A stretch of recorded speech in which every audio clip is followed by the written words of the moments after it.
کبھی سوچا ہے کہ آخر ایسا کیا ہے کہ کچھ لوگ ہمیشہ بازی لے جاتے ہیں؟ رابرٹ گرین کی مشہور کتاب دی 48 لاز آف پاور انہی چھپے ہوئے اصولوں سے پردہ اٹھاتی ہے جو اصل میں ہماری دنیا کو چلاتے ہیں۔ چلیں دیکھتے ہیں کہ اس کے پیچھے راز کیا ہے۔ زندگی میں ہر چیز کو اس کی ظاہری شکل سے پرکھا جاتا ہے۔ اگر کوئی آپ کو نہیں دیکھتا تو آپ کا وجود ہی نہیں ہے۔ سننے میں تھوڑا عجیب لگتا ہے نا؟ لیکن رابرٹ گرین کے مطابق پاور کا سارا کھیل ہی یہی ہے۔ سب کچھ اس بات پر ہے کہ لوگ ہمیں دیکھتے کیسے ہیں۔ تو سوال یہ ہے کہ اس کھیل کو جیتا کیسے جائے؟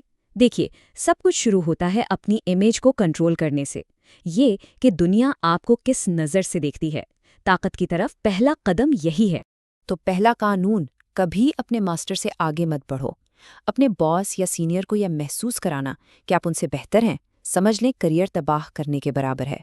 پاور کا کھیل بہت نازک ہوتا ہے۔ اب اس کی ایک مثال دیکھیں۔ ایک طرف تھا نکولا فوک۔ اس نے اپنے بادشاہ کے لیے اتنی شاندار پارٹی دی کہ بادشاہ کی شان پھیکی پڑ گئی۔ نتیجہ، اسے زندگی بھر کے لیے قید کر دیا گیا۔ دوسری طرف تھے گیلیلیو۔ انہوں نے اپنی ایک بڑی دریافت اپنے سرپرستوں یعنی میڈیچی فیملی کے نام کر دی۔ انعام میں کیا ملا؟ کورٹ میتھمیٹیشین کی پوزیشن۔ تو سبق کیا ملا؟ اپنے ماسٹر کو ہمیشہ چمکنے کا موقع دیں۔ لیکن صرف اپنے باس کو خوش رکھنا ہی کافی نہیں ہے، اپنی ریپوٹیشن کا کیا؟ اور یہاں آتا ہے قانون نمبر 5۔ ہر چیز ریپوٹیشن پر منحصر ہے، اس کی حفاظت اپنی جان سے بڑھ کر کریں۔ سمجھ لیں کہ یہ پاور کی دنیا میں آپ کی کرنسی ہے۔ تو اس کرنسی کی حفاظت کیسے کی جائے؟ ہمیشہ پرسکون رہیں، چاہے کتنا ہی بڑا چیلنج کیوں نہ ہو۔ اپنے مخالفین پر سیدھا نہیں بلکہ آہستہ سے سٹل طریقے سے حملہ کریں۔ تھوڑا بہت مذاق یا طنز بہت کام آتا ہے۔ اور ہاں، سب سے ضروری، اپنے دوستوں اور اپنے سرکل کا انتخاب بہت سوچ سمجھ کر کریں۔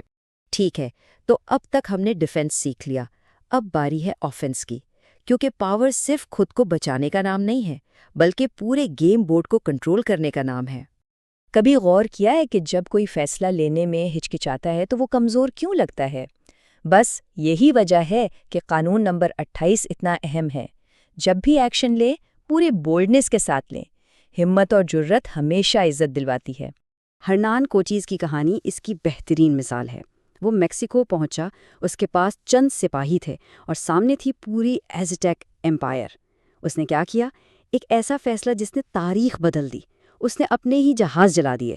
اب واپسی کا کوئی راستہ نہیں تھا، اور بس اس ایک بولڈ موو نے اس کی چھوٹی سی فوج کو جیت دلا دی۔ تو یہ بولڈنس اتنی مؤثر کیوں ہے؟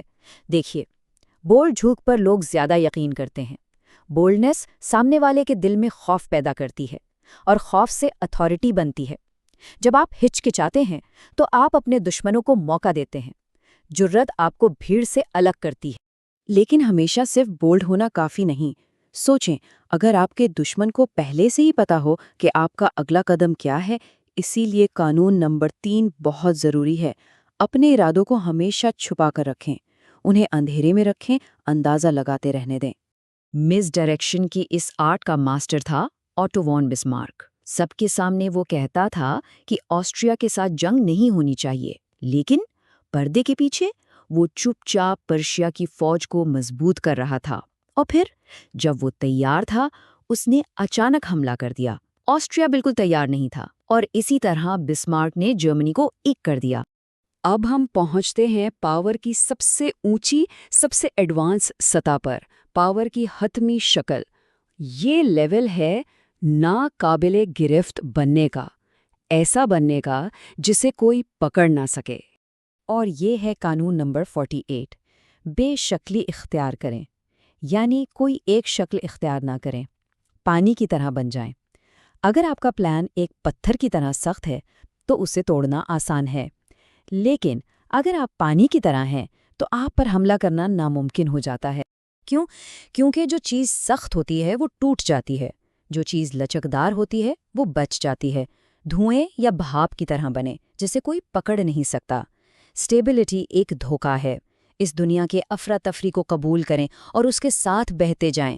آپ کا سب سے بڑا ہتھیار آپ کی غیر متوقعیت ہے۔ تو آخر میں سوال یہی بچتا ہے، ایسی دنیا میں جو ہر لمحہ بدل رہی ہے، ایک فکسڈ پلان رکھنا طاقت کی نشانی ہے یا ایک بہت بڑی کمزوری؟ پاور کا یہ آخری قانون ہمیں اسی سوال کے سامنے لا کر کھڑا کر دیتا ہے۔